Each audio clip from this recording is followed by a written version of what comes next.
Middle east से एक ऐसा बयान सामने आया जिसने भारत को लेकर नई बहस छेड़ दी। ईरान का कहना है के मुताबिक अमेरिका नहीं चाहता कि भविष्य में भारत, चीन या रूस उसके बराबर की ताकत बने। वो किसी को अपना पार्टनर नहीं बल्कि अपना गुलाम बनाना चाहता है। ये खुलासा करते हुए इलाही ने कहा कि ईरान बातचीत के लिए हमेशा तैयार था। तो ये क्या ताकत का तवाज़ुन बदलता नजर आता है आपको, और how much credibility you lend to this theory?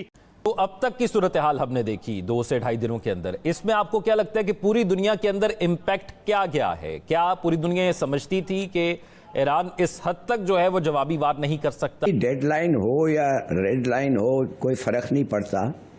ये जंग उस वक्त तक चलेगा, जैसे ये नजमुल साकिब ने कहा है, ये जंग उस वक्त तक चलेगा जब तक the basic cause of the जंग जो है वो खत्म होगा।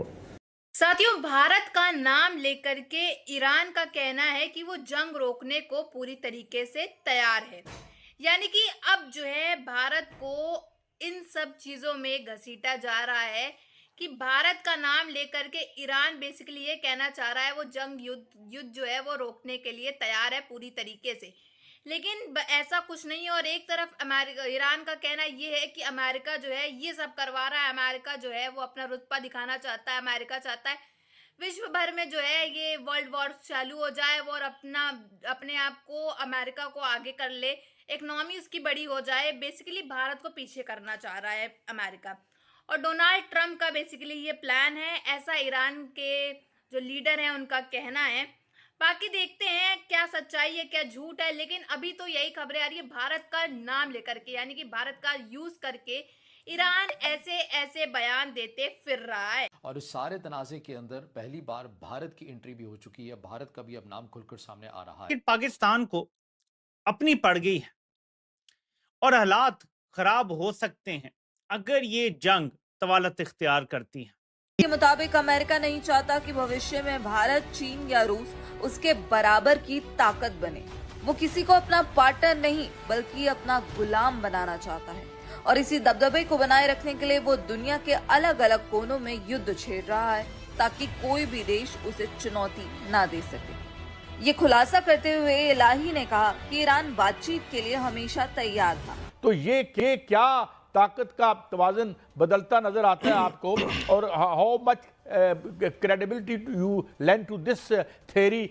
जफर इलाही साहब, अब जो अब तक की सूरत हाल हमने देखी 2 से ढाई दिनों के अंदर, इसमें आपको क्या लगता है कि पूरी दुनिया के अंदर इम्पैक्ट क्या गया है? क्या पूरी दुनिया ये समझती थी कि ईरान इस हद तक जो है वो जवाबी वार नहीं कर सकता? क्या होगी? हम जानते हैं कि मोदी नेतन्याहू की मुलाकात के अगले ही रोज अफगानिस्तान ने पाकिस्तान पे हमला किया। 2 दिन के बाद ईरान पे अमेरिका ने हमला कर दिया है। आपकी नज़र में ये जो ट्राइका है, मैं इसको ट्राइका कहता हूं क्योंकि मैं समझता हूं कि मोदी, नेतन्याहू और ट्रंप तीनों एक ही थाली के बैंगन हैं, एक ही खिचड़ी पका रहे हैं, साथ मिलकर खाना खाते हैं। आपकी नज़र में कोई प्लान बन रहा है? नहीं, उनकी डेडलाइन हो या रेड लाइन हो, कोई फर्क नहीं पड़ता। ये जंग उस वक्त तक चलेगा, जैसे ये नजमुल साकिब ने कहा है, ये जंग उस वक्त तक चलेगा जब तक the basic cause of the जंग जो है वो खत्म होगा। और वो बेसिक कॉज 2 दिन में तो नहीं खत्म होने वाला। जखीरा करने का कोई इंतजाम नहीं किया। हमारे पास कभी भी 3 से 4 हफ्तों से ज्यादा का स्टॉक नहीं होता। हमारे पास गुंजाइश नहीं है। अमेरिका 6 महीने साल भी तेल ना मिले ना तो उसके बाद इतनी गुंजाइश है, उसने अपनी इतनी स्टोरेज बनाई हुई है कि वो रख सकता है। इंडिया ने भी कहा है कि वो 3-4 महीने आसानी से निकाल सकता है, बल्कि शायद उससे ज्यादा निकाल सकता है। इतनी स्टोरेज, हालांकि कितना बड़ा मुल्क है, कुछ ना कुछ स्टोरेज बनाई हुई है। पाकिस्तान एक बार फिर उसका हिस्सा बन जाए और अमेरिका को खुश करने के चक्कर में हम ईरान से पंगे ले बैठे या ईरान को नाराज कर बैठे, क्योंकि ईरान इस वक्त जिस तरह से अटैक कर रहा है, जिस तरह के मूड में है, उससे लगता नहीं कि ईरान जो है किसी जगह पर भी अमेरिका से दबने वाला या अमेरिका से डरने वाला है। तो पाकिस्तान को जरूर सोच समझकर ही अपने तमाम फैसले करने होंगे। और जहां तक भारत की बात है, तो जो ईरान का युद्ध चल रहा है, आपके दिमाग में कई बार आ रही होगी बात, ये मोदी जी का पिछले 3 दिन का काम है। हमारी वहां पर हाई लेवल की भारत में मीटिंग्स हो रही हैं।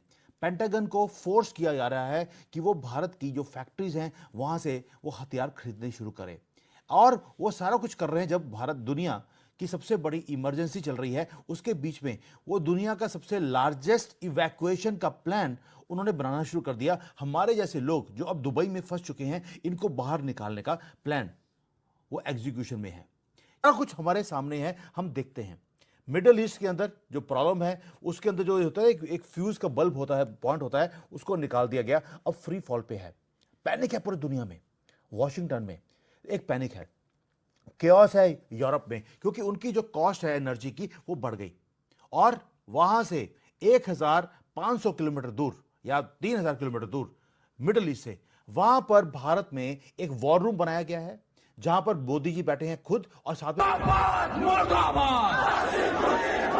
किसका डर और किसका खौफ है? मुर्दाबाद मुर्दाबाद। हम अपने इन जज्बात के साथ। सुन लिए आपने। आपको अब वहां पर क्या टेम्परेचर है, वहां पर क्या सूरत हाल है, उसका अंदाजा हुआ होगा। मैंने परसों ही आपको बताया था कि हम कई दफ़ा कैजुअली मुर्दाबाद जिंदाबाद के नारे लगाते हैं, लेकिन ये जो मुर्दाबाद का नारा जब अंग्रेज़ी ज़ुबान में ट्रांसलेट होता है और कोई तकरीबन 700 या 750 अफराद के जो है वो जाँ बहक होने के, शहीद होने के नंबर्स जो हैं वो आ चुके हैं। उस वक्त तक नंबर थोड़े थे। अभी ईरान का डाटा तो अपडेट हो जाएगा, लेकिन इस वक्त भी आपके लिए हैरानी की बात होगी कि सबसे ज़्यादा लोग जो जाँ बहक हुए हैं वो तो ईरान में, दूसरे नंबर पर पाकिस्तान है, तीसरे नंबर पर इजराइल है और चौथे नंबर पर फिर यूएई या दूसरे ममालिक या अमेरिका है, वो चौथे नंबर पर है। पाकिस्तान इस जंग में भी नहीं है, कशीदा। ये सब कुछ या ये हालात यहाँ तक कैसे पहुँचे, आगे ब्लूमबर्ग की 2 रिपोर्ट्स आपके सामने रखते हैं। ब्लूमबर्ग लिखता है कि पाकिस्तान के जो जनरल्स हैं वो फेस कर रहे हैं फॉल आउट जो उनकी गलत पॉलिसी थी अफगानिस्तान में। अफगानिस्तान के तालिबान के साथ जो उनकी गलत पॉलिसीज़ थी उसका अब उन पर फॉल आउट आ रहा है, उसकी अब उनको नाकामी फेस करनी पड़ रही है या उनके लिए हालात ख़राब हो रहे हैं। वो अब पहले की पॉलिसी गलत थी या आज की या दोनों। ऐसा आपने देखा किस तरह से खबरें आ रही हैं कि कैसे भारत का नाम लेकर के ईरान जो है वो फुदकता फिर रहा है कि मैं जंग रोकने को पूरी तरीके से तैयार हूं। लेकिन वहीं दूसरी तरफ ईरान का कहना ये है कि अमेरिका जो है वो अपनी राजनीति और रणनीति बनाना चाह रहा है, जिसमें वो रूस, चाइना सबको पछाड़ना चाह रहा है, खास तौर पे भारत को, और अपना आगे इस रेस में निकलना चाह रहा है। इस वजह से ये वर्ल्ड वॉर जो है वो चल रही है और अमेरिका जो है इसमें बीच में आ रहा है और जंग जो है वो लड़ना चाह रहा है, वर्ल्ड वॉर ये कराता चला जा रहा है और इजराइल का पूरा सपोर्ट कर रहा है अमेरिका। तो बेसिकली यहाँ पे ये मुद्दा ये है कि अब पाकिस्तान तो काफी ज्यादा शौक है कि भारत जो है, ईरान का ये कहना है भारत का नाम लगा करके, तो अब इससे ये दिखाई दे रहा है कि भारत जो है इसमें पिसता हुआ नजर आ रहा है। लेकिन भारत के नरेंद्र मोदी जी भी माइंड गेम खेलते हैं। भारत के नरेंद्र मोदी जी को बहुत अच्छी तरीके से मालूम है कि उनको क्या करना है, किसका साथ देना है, कहाँ पे बोलना है, कहाँ पे नहीं बोलना है। अभी आप देख रहे हो कि भारत जो है वो पूरा खमीनी की मौत का समर्थन करते हुए नजर आ रहे हैं, लेकिन भारत जो है प्रॉपरली किसी का साइड नहीं दे रहा है। और अगर आप देखें कि ईरान जिस तरह से दबाव डालता फिर रहा है कि भारत को ईरान की मदद करनी पड़ेगी, ये करना पड़ेगा, वो करना पड़ेगा, लेकिन अभी तो आज इन द पॉइंट जब मैं ये वीडियो बना रही हूँ तो अभी की बेसिकली ये हेडलाइंस आ रही हैं कि अमेरिका ने भारत से मदद की गुहार लगाई है। तो आप देख सकते हो कि अमेरिका को कहीं ना कहीं अपने घुटने तो हर बार भारत के सामने टिकने पड़ते ही हैं, क्योंकि हालात ऐसे हैं अमेरिका के। अमेरिका जो पूरा बना है वो भारत की बदौलत ही बना है। भारत के बिना अमेरिका कुछ भी नहीं है, ना कुछ था ना रहेगा।